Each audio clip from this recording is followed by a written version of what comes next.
नमस्कार दर्शकों, आप देख रहे हैं मानव दर्पण न्यूज और मैं हूं डॉक्टर अजय मित्रा। आइए आज समाजवादी पार्टी की प्रदेश सचिव उत्तर प्रदेश एडवोकेट राम लखन पटवा जी के साथ वार्तालाप करते हैं, जो कि आप प्रदेश सचिव हैं। तो आइए सर जी से दीपावली के शुभ अवसर आने वाले शुभ अवसर पर सर्वप्रथम मुलाकात करते हैं। सर जी, मानव दर्पण न्यूज चैनल में आपका स्वागत है। धन्यवाद जी।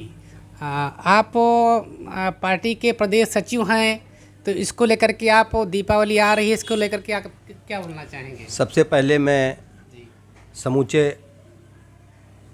देश के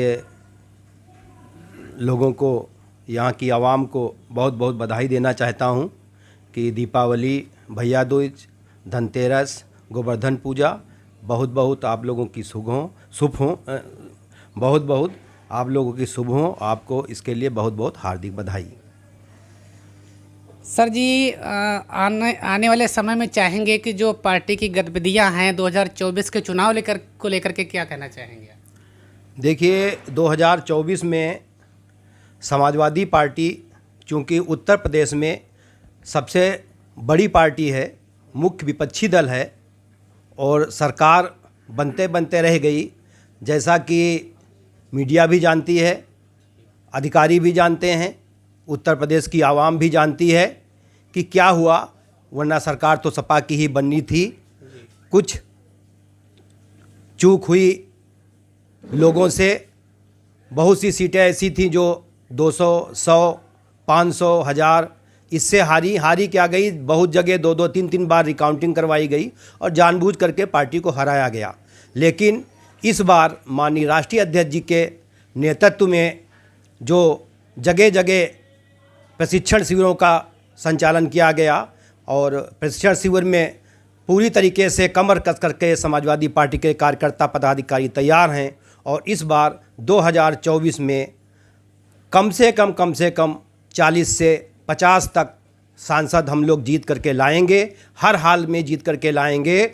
और हम लोग तो पूरी 80 सीटों पे पूर्ण रूप से तैयारी कर रहे हैं कि हम लोगों का तो मूड यही है, सारे पदाधिकारियों की माननीय राष्ट्रीय अध्यक्ष जी से मांग है कि हम लोगों को 80 की 80 सीटों पर लड़ने का अवसर प्रदान किया जाए और प्रचंड बहुमत से समाजवादी पार्टी संसद का इलेक्शन लड़ेगी और विजय हासिल करेगी। क्योंकि इन झूठे मक्कार गद्दारों से जनता अब ऊब चुकी है। झूठे सपने दिखाए गए, चाहे वो जीएसटी की बात हो, चाहे कोरोना में मरने वाले लोगों की बात हो, अव्यवस्था रही, लाशों की क्या दुर्दशा हुई, मरघटों पे जलाने के लिए कैसी लंबी कतारें लगी रहीं और यहाँ के मुख्यमंत्री जी कहते रहे कि ऑक्सीजन की कोई कमी ही नहीं है।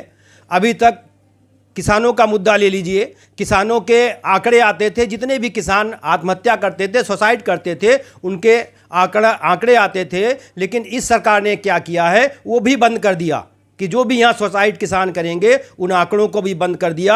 ये डरी हुई सरकार है। बेरोजगारी में पूरी तरीके से यहाँ का व्यक्ति परेशान है, ना तो ये रोजगार दिला पाए, ना तो शिक्षा पे कोई काम कर पाए।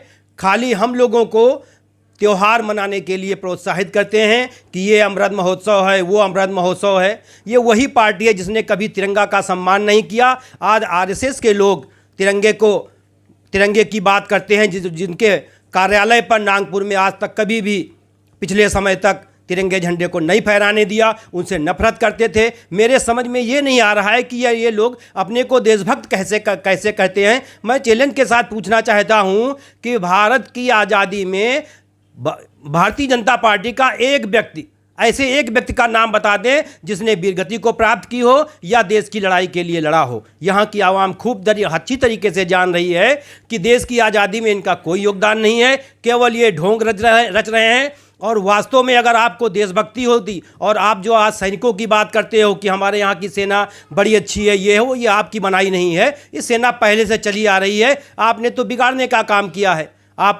मैं बताना चाहता हूँ उत्तर प्रदेश और भारत की आवाम को कि जब हमारे यहाँ के कोई भी सैनिक शहीद होते थे तो केवल उनकी बेल्ट और वर्दी घर पहुँचाई जाती थी। लेकिन जब माननीय मुलायम सिंह यादव जी रक्षा मंत्री बने, उनके दिल को झकझोर दिया इन सब कांडों ने। और उन्होंने कहा कि जब भी यहाँ का कोई भी सैनिक खत्म होगा, कितना भी खर्चा सरकार को वहन करना पड़े, उसकी मिट्टी यानी उसका मृत शरीर जो है वो हर हाल में, चाहे एरोप्लेन से भेजा जाए या गाड़ी से भेजा जाए, कैसे भी उसके घर तक भेजा जाएगा, उसके घर वालों के सुपुर्द किया जाएगा।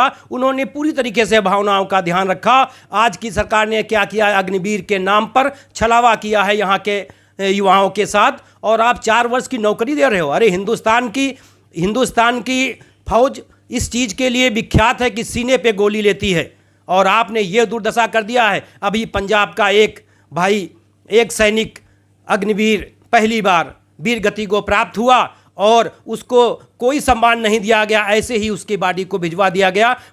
मुझे बड़ी शर्म आती है कि जो देश के लिए हंसते हंसते गोली खाता है, जान दे देता है, उन लोगों के साथ आप ऐसा करेंगे, उनको कोई सम्मान नहीं मिलेगा। एक साधारण नागरिक की तरह आपने उसको भेज दिया, उसकी मिट्टी, उसके पार्थिव शरीर को। ये बहुत गलत बात है। इसलिए आप ढोंग ना फैलाइए और आप ये ढोंग बंद करें कि हम बहुत ही देश प्रेमी हैं और बहुत ही देश के दीवाने हैं, आज़ादी चाहते हैं। ये सब चीज़ें बेकार हैं आप लोगों के लिए, क्योंकि आपने करके दिखाया है कि देश में आपने आकाश से लेकर के पाताल तक सारे जितनी भी हैं सब कुछ आपने अंडानी अंबानी के हाथ बेच दिया और यहाँ कुछ नहीं रखा। मैं एक छोटा सा आप लोगों को उदाहरण बताता हूँ। गाँव में जब कोई चर्चा होती है और कहती है कि ये बेटा कपूत है। किसको कपूत कहते हैं? जो बेचता है अपनी प्रॉपर्टी को, उसको कपूत कहते हैं, सपूत नहीं कहते हैं। तो इसलिए मैं आप लोगों को इस चीज़ को बताना चाहता हूँ, पूरे भारत के आवाम को बताना चाहता हूँ कि इस देश की जो चुन चुन करके थोड़ी थोड़ी करके मजबूती कर करके जो यहाँ की देश में बनाई गई थी संपत्तियाँ, उनको ये बेचने वाले कोई नहीं होती है, लेकिन ये बेच रहे हैं। कोई बात नहीं, समय की बात है। हम हमेशा एक जैसा समय नहीं रहता है, सत्ता परिवर्तन भी होगा। हमने ऐसे भी समय में देखा है कि कांग्रेस कहाँ थी और आज कहाँ से कहाँ पहुँची। इस तरीके से कोई भी इस घमंड में ना रहे कि हमेशा किसी की बपौती है, उसकी सरकार हमेशा रहेगी। समय आएगा तो उनको मुंह तोड़ जवाब दिया जाएगा। सर, क्या कहना चाहेंगे जो राष्ट्रीय स्तर के नेता, कद्दावर नेता रहे आदरणीय रवि प्रकाश वर्मा जी, जो कि राष्ट्रीय महासचिव पार्टी के रहे और राज्यसभा सांसद भी रहे, उन्होंने इस्तीफा दिया है पार्टी को लेकर के, क्या कहना चाहेंगे? देखिए, जब उन्होंने समाजवादी पार्टी ज्वाइन किया था कुछ सोच करके ही आए थे। कोई भी समाजवादी पार्टी में कोई बदलाव नहीं है। जैसे माननीय नेताजी थे, उन्हीं पद चिन्हों पर माननीय राष्ट्रीय अध्यक्ष जी चल रहे हैं और पूरी तरीके से मुस्तैदी के साथ कार्यकर्ता कमर कस के तैयार खड़ा है चुनाव के लिए 2024 के।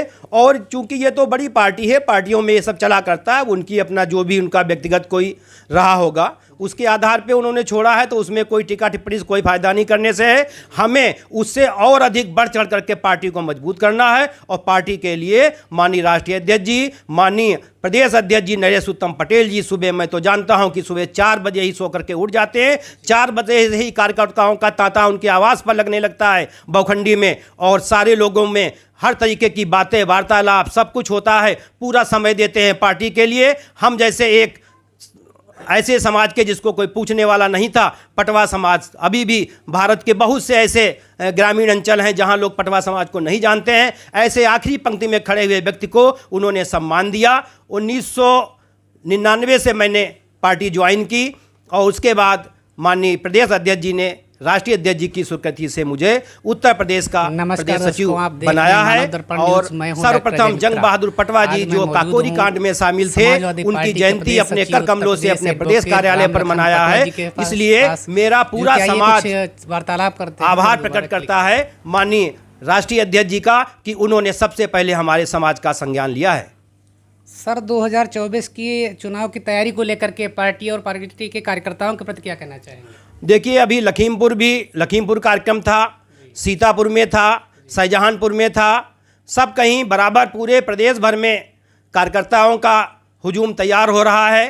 प्रशिक्षण शिविर के माध्यम से राष्ट्रीय अध्यक्ष जी, प्रदेश अध्यक्ष जी और हमारे जितने भी वरिष्ठ नेता हैं वो कार्यकर्ताओं को बड़ी ही बारीकी से हर चीज़ समझा रहे हैं। मशीनों की इलेक्शन होने के बाद मशीनों की चाहे पहरेदारी करने की बात हो, चाहे ईवीएम को ढंग से उसकी गुणवत्ता को देखने की बात हो, हम लोग हर तरीके से हर बात नहीं बता सकते हैं। कुछ चीज़ें ऐसी हैं जिनको पार्टी गोपनीय तरीके से अपने पास रखे है और समय आने पर बताया जाएगा।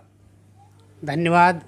आप हैं प्रदेश सचिव उत्तर प्रदेश एडवोकेट राम लखन पटवा जी, जो कि भी आप वार्तालाप कर रहे थे। इसी के साथ आप देख रहे हैं मानव दर्पण न्यूज़ के साथ डॉक्टर अजय मित्रा की रिपोर्ट।